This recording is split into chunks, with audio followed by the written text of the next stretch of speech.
Salut à tous et bienvenue sur Geeko World. Aujourd'hui on est le 19 décembre et j'espère que vous êtes prêts. Cette émission va y avoir des gros sujets d'actualité. Franchement, j'étais pas prêt. Honnêtement, je pensais pas qu'il y aurait des si gros sujets comme ça qui sortiraient avant la Jump Festa de ce week-end. Donc c'est que les prémices en fait des grosses news qui tomberont ce week-end avec sûrement des trailers, des bandes annonces, etc. Bref, il y a beaucoup de bonnes choses à se mettre sous la dent. On va parler de Spy Family, on va parler de Dadadan saison 2, on va parler de One Piece, la série live action, on va parler de plein de trucs, vraiment plein de trucs, de gros sujets qui peuvent faire des vues, donc c'est pas plus mal. Écoutez, bienvenue à vous pour ceux qui découvrent la chaîne, et puis sur ce, on va démarrer l'actualité manga et animé du jour. Ici on parle d'actualité manga sur YouTube, pour ceux qui savent pas, voilà, ça se devine, mais bref, peu importe. On va passer directement aux choses sérieuses avec des dingueries. On va commencer en douceur avec Cologne Générique Romance, l'adaptation en animé qui s'est offert un tout nouveau visuel que je vous mets à l'écran. Voilà, je suis assez curieux de voir, c'est un des prochains animés, pas qui me hype le plus, mais qui attire le plus ma curiosité, on va le mettre en avant comme ça, vraiment. La couverture du tome 1 d'un nouveau manga intitulé Psycho Eyes est sortie. Franchement, ce manga m'intrigue. Faudrait que j'y jette un oeil. Moi, je suis très fan de tout ce qui est visuel pour les mangas et l'esthétique et le chara design, etc. et les styles graphiques des artistes. Donc, ça donne envie d'y jeter un oeil, clairement. Sinon, on va parler d'un truc assez intéressant, vraiment un truc de fou. C'est que, vous le savez, on en avait déjà parlé dans une précédente émission. Shonen Jump s'associe, enfin Shueisha, et à travers Shueisha, donc le Weekly Shonen Jump, s'associe à Netflix au Japon pour proposer une offre commune, conjointe, appelez ça comme vous voulez. Donc un plan de souscription, donc un plan d'inscription si vous voulez, voilà, d'abonnement. Moi je pense que le terme vraiment c'est abonnement pour Netflix et le Shonen Jump. Et il y a eu donc une nouvelle vidéo qui est sortie pour célébrer donc cette collaboration entre Netflix et le Shonen Jump. Vidéo assez intéressante parce qu'elle met en avant tous les animés estampillés Shueisha et Weekly Shonen Jump disponibles sur Netflix partout dans le monde. Et il y a un autre truc qui est intéressant dedans, c'est qu'à la fin du trailer, est-ce que je peux l'avancer? Bon, ça met le son, mais c'est peu importe. Et dans le trailer, qu'est-ce qu'on voit? Je crois que c'est ici. Bref, on voit du Kagurabashi et du Akane Banashi. J'allais dire Act Age, non, Akane Banashi.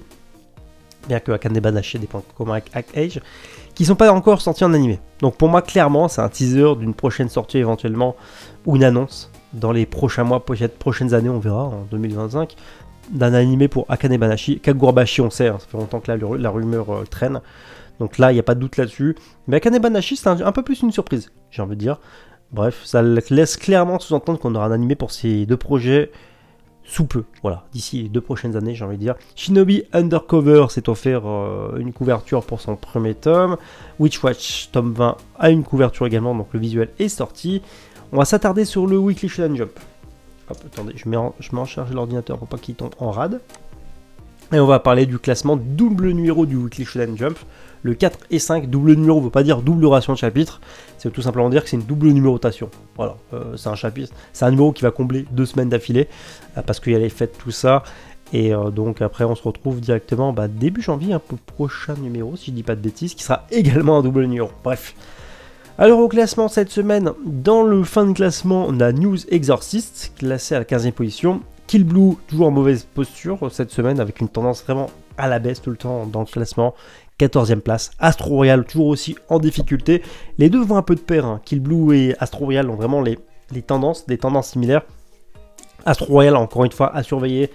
Les classements de popularité sont pas spécialement incroyables. Et en plus de ça, les ventes sont ok, mais plus quoi. On est vraiment sur un peu plus de 10 000, 13 000, voire un peu précisément d'exemplaires vendus à chaque fois pour les tomes. C'est bien, mais c'est pas une performance incroyable non plus. Après, il y a le nom Ken Wakui derrière, donc à qui on doit par exemple Tokyo Revengers, c'est le plus connu, son manga le plus connu. Donc voilà, à surveiller, mais les deux mangas n'ont pas des super tendances. Ça m'étonnerait pas que si ça continue à se maintenir comme ça, en 2025, ces mangas giclent du magazine. Même si ça sera même si c'est un gros nom, hein, Ken Wakui, mais ce serait pas la première fois qu'un artiste se fait axe. Coucou Masashi Kishimoto et Samurai 8. Bref, Imaten classé 12e. Ichi the Witch, on n'est pas habitué à le voir dans la seconde moitié, enfin bref, la fin de classement. Ichi the Witch qui est souvent dans le top 10 ces derniers temps. Donc voilà, classé 11e. Même d'ailleurs dans le top 8, j'ai envie de dire. The Elusive Samurai est classé 10e. Ultimate Exorcist Kyoshi classé 9ème. Voilà, ça reste moyen, mais il s'en tire pas trop mal pour l'instant. Mission Yozakura Family classé 8ème. Page couleur pour Ichigen Sentai Cyborg 8. Mien Roboko pardon, classé 7ème. Akane Banashi 6ème. Toujours des belles performances pour le titre. Undead Unluck a des pages couleurs, donc bref, c'est un peu à part. Sidecraft, on va pas s'attarder là-dessus, parce que c'est une nouveauté encore, il y a moins de 8 chapitres, donc c'est pas encore classé. Kagurabashi, voilà, belle perf, on est dans le top 5. Comme à son habitude, le manga est vraiment populaire. Shinobi Undercover, c'est un peu plus surprenant de le voir 4ème, mais écoutez, tant mieux pour le titre, ça permet de le mettre un petit peu plus en lumière. Blue Box, grosse perf aussi cette semaine, sur le podium, 3ème place. Sakamoto Days, toujours en grande forme. En ce moment, franchement, il squatte le top 5, hein, c'est un truc de fou. Là, carrément 2ème. Witchwatch, 1er. Ça fait plaisir, c'est pas souvent qu'on le voit 1er, donc écoutez, petite médaille d'or cette semaine. Et on termine avec One Piece qui a le combo lead color plus couverture du magazine. Voilà, et ça reste One Piece. Donc, est-ce qu'on va le commenter? Je pense pas. Et au prochain numéro, donc le numéro 6 et 7 de 2025, la couverture reviendra à Sakamoto Days. Et ensuite, plus lead color, bien sûr. Donc, la double page couleur d'ouverture. On aura des pages couleurs pour Blue Box, Kagurabashi. Et un crossover entre Koshikame et puis le manga dont je mange toujours le nom. Super psychique, voilà. Policeman Chocho. Voilà, bref, un crossover assez inattendu. Voilà, quelques informations là-dessus, là un petit résumé de ce que je viens de vous évoquer. Le surprenant crossover entre Koshikame et ce manga, cette comédie du Jump, qui est publié depuis quelques temps déjà. Et on va poursuivre avec notamment Sakamoto Days, qui va faire l'objet d'une grande vague de réimpression pour l'ensemble de ses volumes, afin de célébrer l'arrivée de l'anime. Voilà, parce que c'est assez logique comme décision. Je pense que Shueisha sont assez confiants sur le dossier, comme quoi ça risque de booster considérablement les ventes du manga, donc ils préparent le terrain, ce qui n'est pas une mauvaise chose en soi, c'est même plutôt une bonne idée, donc voilà. Ils sont assez confiants, ça prouve encore une fois que le manga en a sous le capot. Ça y est, c'est officiel.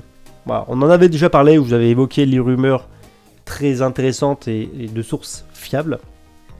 On savait que apparemment, un trailer allait arriver, donc je pense que ça va se confirmer pour la Jump Festa ce week-end. Les rumeurs disaient également une sortie pendant l'été 2025, c'est confirmé également. Bref, Dadadan, saison 2, c'est officialisé. Voilà, ça sortira bien au mois de juillet 2025.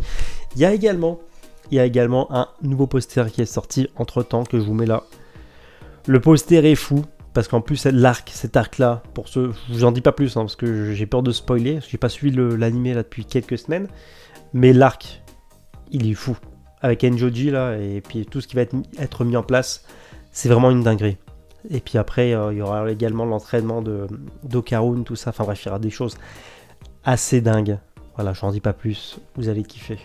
Croyez-moi. Et puis le poster, il envoie. Il envoie. Espérons que vraiment la qualité soit vraiment similaire à la saison 1. Je pense que oui. Le studio s'est vraiment cassé les fesses sur le dossier. Et ça paye, donc c'est vraiment tant mieux. Donc voilà, Dadadan saison 2, c'est validé. Déjà, première grosse news. Deuxième grosse news, voilà. Même si Undead Unluck n'est pas un titre qui a vraiment cartonné en France pour son animé, mais bon, peu importe.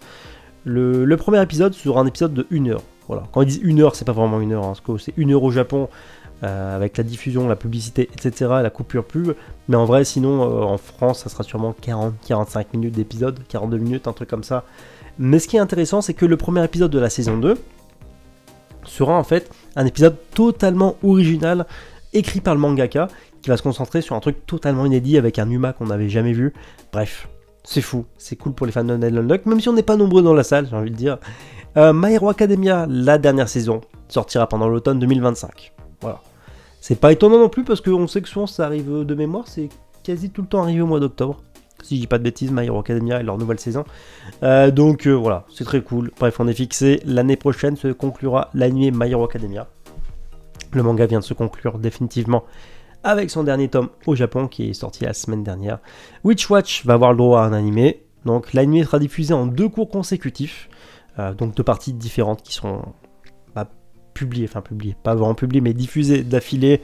Et pour rappel, ça sortira au mois d'avril, et c'est toujours l'auteur de Skate Dance derrière le projet, donc qui avait eu le droit à un animé.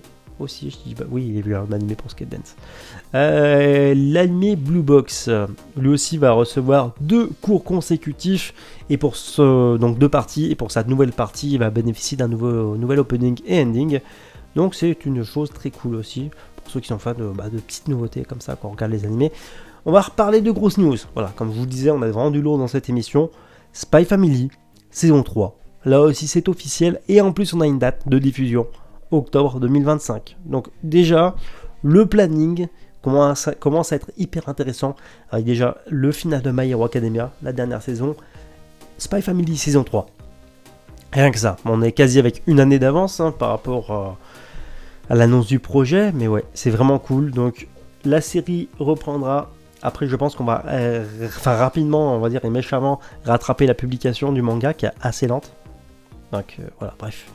C'est une très très bonne chose pour les fans de Spy Family. Blue Exorcist, donc le nouvel arc Blue Knight Remembrance, désolé pour l'accent, sortira le 4 janvier, voilà, 2025. Et en ce moment, il y a quoi se faire plaisir pour les fans de Blue Exorcist qui ont été abandonnés quand même niveau animé pendant des années. Et là, ça avance et il se rattrape d'un coup. Il balance tous les arcs d'un coup, les uns après les autres. On va parler d'une news que j'ai trouvé vraiment cool. Hyper positif, c'est Tomodachi qui a mis en avant. Je crois que c'est même eux qui ont sous-titré. Non, ils ont juste partagé la vidéo. Mais allez suivre les potos de Tomodachi, c'est vraiment cool, ils font du bon boulot. Il y a Inaki, qui est l'acteur qui incarne Luffy dans le live action One Piece, qui a de nouveau rencontré Eiichiro Oda pour la saison 2. Voilà, il y a eu une petite interview, des échanges. Rien de bien dingue, mais ça fait toujours plaisir à regarder. Mais le truc que j'ai trouvé vraiment cool, est-ce que je peux mettre un peu de son? Non. Et bah Inaki parlait pas japonais en fait dans la première saison. En fait, on avait vu qu'il avait fait des interviews avec Eiichiro Oda, il avait visité l'île de Koichouesha et il parlait en anglais. Et là, le type, putain, il maîtrise le japonais. Ouais, bon, avec un accent un peu particulier, certes. Mais je vais pas le juger, parce qu'avec mon accent anglais est pourri, mais je parle anglais comme il faut. Mais il a maîtrisé le japonais, le type, en une année et demie. C'est un truc de fou. Ou en quelques mois. Je pense qu'en avis, il a dû faire un stage intensif. Et le gars, si vous voulez, je vous laisserai le lien en description pour ceux que ça intéresse. Allez voir l'interview, mais c'est un truc de fou. Moi, ça m'a scotché. Le gars, il s'est mis au taquet, il s'est mis à apprendre le japonais. Et là, il discute avec Oda d'un plus grand et calme. Bref, j'ai trouvé cette vidéo vraiment... voilà, ça fait plaisir. C'est très détente, très chill. Et ouais, c'est cool, c'est extrêmement positif. Ça prouve à quel point l'auteur est impliqué. Enfin, l'acteur est impliqué. Encore plus, vraiment, il n'est pas là que pour le chèque et ça se voit. Donc ça fait plaisir. Petite news en rapport avec un deadline que je voulais déjà partager. Le Shonen Jump va sortir une compilation intitulée Color Illustration 2024. Donc ça va regrouper toutes les illustrations couleurs du Shonen Jump, des numéros, de l'ensemble des numéros du Shonen Jump de l'année 2024, donc entre le numéro 1 et 52. Voilà, petit truc comme ça, petite anecdote. Et donc, je sais qu'il y en a qui m'avaient posé la question, on va finir là-dessus. Il y avait des rumeurs comme quoi Sony cherchait à racheter Kodokawa. Voilà. Et ben, on a eu une mise à jour. Plutôt qu'un rachat de Sony pour Kodokawa, en fait, le studio Sony s'oriente plus vers en fait un partenariat, une collaboration. Et donc, on nous parle d'une alliance stratégique en termes de business et de capital. Voilà. Donc, il y a Sony a en fait acquis 10% des parts de Kodokawa. Voilà. Donc ils sont actionnaires, mais pas majoritaires, donc ça leur appartient pas, ils les ont pas englobés. Par contre, ils vont bosser ensemble du coup. Donc Sony a mis des billes dans Kodokawa, 10%, ça reste quand même un beau pourcentage. Et puis ensuite, ensemble, ils vont collaborer, je pense, en termes de stratégie, d'idées, de marketing, tout ça, bref. Je pense qu'en avis, Sony donc aura son mot à dire dans les futurs projets du studio. Voilà. Bref, pour ceux que ça intéressait, voilà pour cette news. Écoutez, sur ce, je crois qu'on a fait le tour voilà, de toutes les news qui sont sorties là récemment. J'attends votre avis là-dessus en commentaire. Qu'est-ce qui a le plus retenu votre attention? Honnêtement, le numéro de la vidéo c'était assez fou. Le numéro aujourd'hui du jour était dingue en termes d'actualité. Bref, j'attends votre avis là-dessus et on se dit à ce week-end pour des émissions consacrées à la Jump Festa 2025.